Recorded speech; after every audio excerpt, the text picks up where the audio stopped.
Hello students, आज हम अध्याय 10 का एक बहुत ही महत्वपूर्ण प्रमेय करने जा रहे हैं जिसका नाम है प्रमेय 10.2।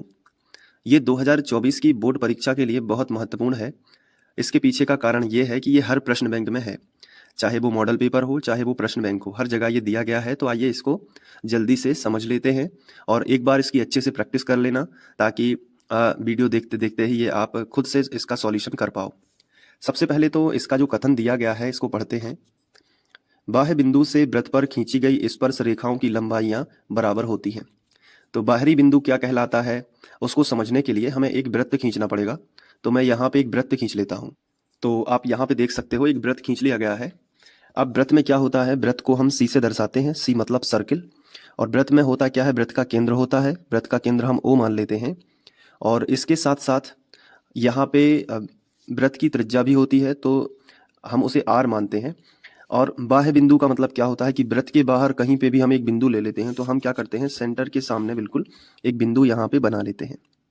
तो ये सीधी रेखा है, यहाँ पे हम एक बिंदु ले लेते हैं। ये देखिए, ये हमने बिंदु ले लिया। अब इस बिंदु को बाहरी बिंदु कहेंगे जिसे हम पी से दर्शा देते हैं। तो ये बाहरी बिंदु पी है। अब इन्होंने कहा है कि बाहरी बिंदु से वृत्त पर खींची गई स्पर्श रेखाएं। तो स्पर्श रेखाएं क्या कहलाती हैं, जो वृत्त को केवल स्पर्श करके गुजर जाएं। तो हम बाहरी बिंदु पी से स्पर्श रेखाएं खींच लेते हैं। तो एक हमने इस तरीके से खींची, ये देखिए जो वृत्त को स्पर्श करके निकल गई है, यहाँ पे उसने केवल वृत्त को स्पर्श किया है। स्पर्श करना मतलब छू के निकल गई है, टच करके निकल गई है। तो ये एक स्पर्श रेखा हो गई। अब बाह्य बिंदु से वृत्त पर खींची गई स्पर्श रेखाओं मतलब दो स्पर्श रेखाएं हैं और बाहरी बिंदु से वृत्त पर केवल दो ही स्पर्श रेखाएं खींची जा सकती हैं। ये भी आपको ध्यान रखना है। तो यहाँ पे एक स्पर्श रेखा और बना लेते हैं। तो ये देखिए, ये वाली स्पर्श रेखा इस बिंदु पर इसे वृत्त को छू के गई है, ठीक है। तो हम यहाँ पे नाम दे सकते हैं, जैसे हमने यहाँ पे P नाम दिया है तो यहाँ इस वाले बिंदु को हम Q नाम दे देते हैं और इस वाले बिंदु को हम R नाम दे देते हैं। तो स्पर्श रेखाएं हो गई PQ और PR, ये दो स्पर्श रेखाएं हो जाएंगी। तो अब हम जो क्वेश्चन में हमें दिया गया है उसी हिसाब से हमने इतना चित्र बना लिया। तो हम लिखेंगे, यहाँ पे हम लिखेंगे दिया है और फिर नीचे लिखेंगे वृत्त, और वृत्त को दर्शाने का तरीका क्या है, वृत्त C और फिर हम यहाँ पे लिख सकते हैं कोष्टक में O केंद्र और R त्रिज्या वाला एक वृत्त है। तो इस वृत्त में हमें क्या क्या दिया गया है, तो इस वृत्त में हमें दिया गया है कि बिंदु P बाहरी बिंदु है। तो हम यहाँ पे लिख सकते हैं कि जो P है वो बाहरी बिंदु है,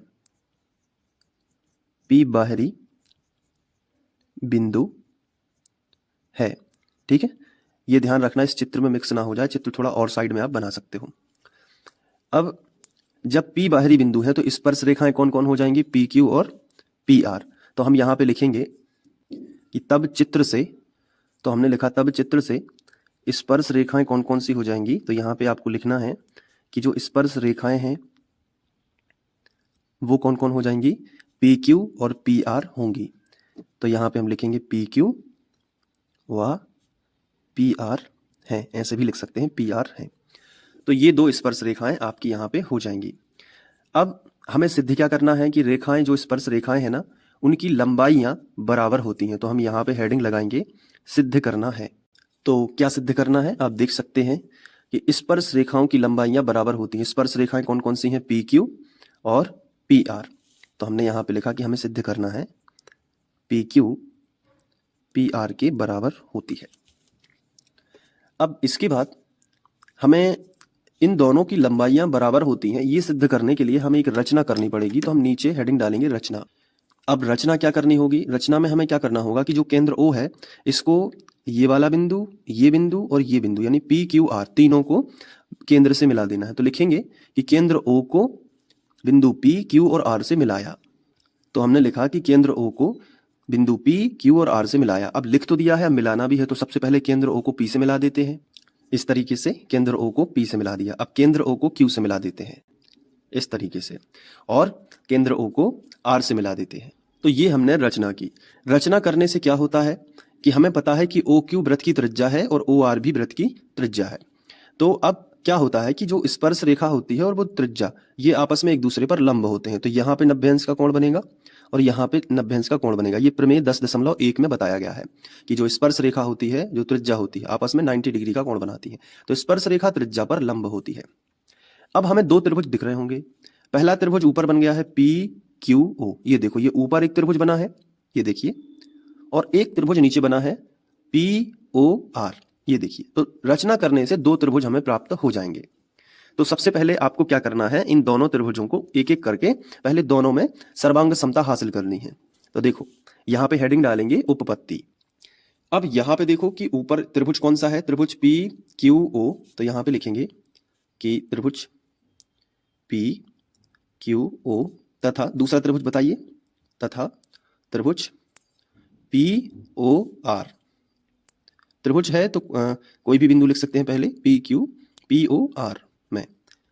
ये दो त्रिभुज लेंगे, दोनों त्रिभुजों में क्या करना है, सर्वांग समता हासिल करनी है। तो उसके लिए क्या करना चाहिए, उसके लिए हमें दोनों त्रिभुजों में समानताएं देखनी। तो देखो दोनों त्रिभुजों में सबसे पहले तो OQ भुजा ऊपर वाले त्रिभुज की नीचे वाले त्रिभुज की OR भुजा के बराबर है। मतलब ये दोनों भुजाएं आपस में कैसी हैं, बराबर हैं। क्यों बराबर हैं, क्योंकि एक ही वृत्त की त्रिज्या है। ये भी जितनी यहाँ से बिंदु O से यहाँ परिधि तक की दूरी होगी, उतनी ही यहाँ बिंदु केंद्र O से बिंदु R तक की दूरी होगी।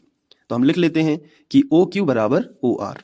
पहला स्टेप, OQ बराबर OR। ये बराबर क्यों है, क्योंकि एक ही वृत्त की त्रिज्याएं हैं।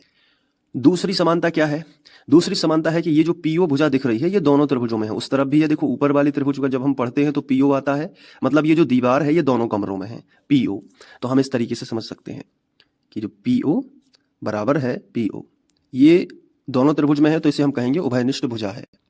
और तीसरा क्या है कि ये जो कोण है 90 अंश का, ऊपर वाले त्रिभुज में 90 अंश यहां बना है, तो नीचे वाले त्रिभुज में 90 अंश यहां बना है, क्योंकि जो स्पर्श रेखा होती है वो त्रिज्या पे लंब होती है।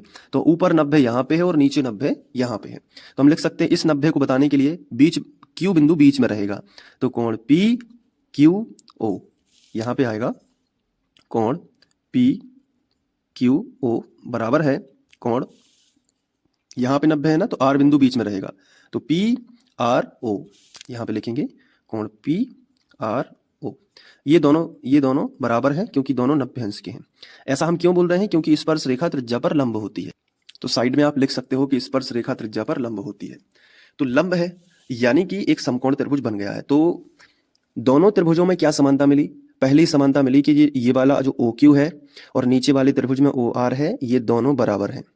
उसके बाद हमें दूसरी समानता मिलती है कि जो PO है ये ऊपर वाले त्रिभुज में भी है और जो PO है ये नीचे वाले त्रिभुज में भी है, मतलब उभयनिष्ठ भुजा है। तीसरी समानता हमें क्या मिलती है कि ऊपर वाले त्रिभुज में ऊपर 90 डिग्री बना हुआ है और नीचे वाले त्रिभुज में भी यहाँ पे 90 अंश बना हुआ है। तो अब क्या इनमें तो हम कह सकते हैं कि दोनों त्रिभुजों में 3 समानताएं हैं, इसलिए दोनों त्रिभुज सर्वांग सम है। तो हम लिखेंगे इसलिए त्रिभुज PQO और सर्वांग समता का चिन्ह ये होता है पहले बराबर ऊपर ये वाला चिन्ह, तो सर्वांग सम है त्रिभुज POR के। अब ये सर्वांग सम हुए तो लेकिन कौन से नियम से, कई नियम होते हैं, भुजा भुजा कोण भुजा, कोण भुजा कोण, है ना, कोण कोण कोण या भुजा भुजा भुजा। तो इसमें कौन सा है, तो देखो इसमें से यहां जहां भी 90 अंश बना है तो आपको यहां पे ध्यान रखना है कि यहां पे समकोण समान है, कर्ण समान है। समकोण के सामने की भुजा क्या होती है, कर्ण, और एक भुजा समान है। तो मतलब दोनों त्रिभुजों में समकोण समान है, कर्ण समान है और एक भुजा समान है। तो ये RHS सर्वांग समता है। कौन सी सर्वांग समता है, RHS सर्वांग समता है। इसे हिंदी में क्या कहते हैं, इसको भी हम यहां पे बता देते हैं। सबसे पहले लिखेंगे कि ये सर्वांग सम है कौन से नियम से, RHS सर्वांग समता से। लेकिन R मतलब क्या होता है, राइट एंगल, H मतलब हाइपोथेनियस और S मतलब साइड। तो राइट एंगल हाइपोथेनियस साइड, हिंदी में बोले राइट एंगल मतलब समकोण। मैं आपको हिंदी में भी बता देता हूं, राइट एंगल मतलब समकोण, हाइपोथेनियस मतलब कर्ण और साइड मतलब होता है भुजा। तो ये वाली सर्वांग समता है। कई लोग गलती कर सकते हैं कि भुजा भुजा कोण सर्वांग समता लिख सकते हैं, जो कि गलत है। भुजा कोण भुजा मतलब भुजा कोण भुजा कब सही रहेगा, जब ये वाली भुजा इसके सर्वांग सम हो, बीच में क्या बने, कोण बने, ये वाला ये दोनों बराबर हो और फिर ये भुजा इसके बराबर हो। मतलब दोनों भुजाएं जो रिस्पेक्टिवली दी गई हैं उनके बीच का कोण यदि बराबर है तो होगा भुजा कोण भुजा। लेकिन इसमें इन दोनों भुजाओं के बीच का कोण नहीं है।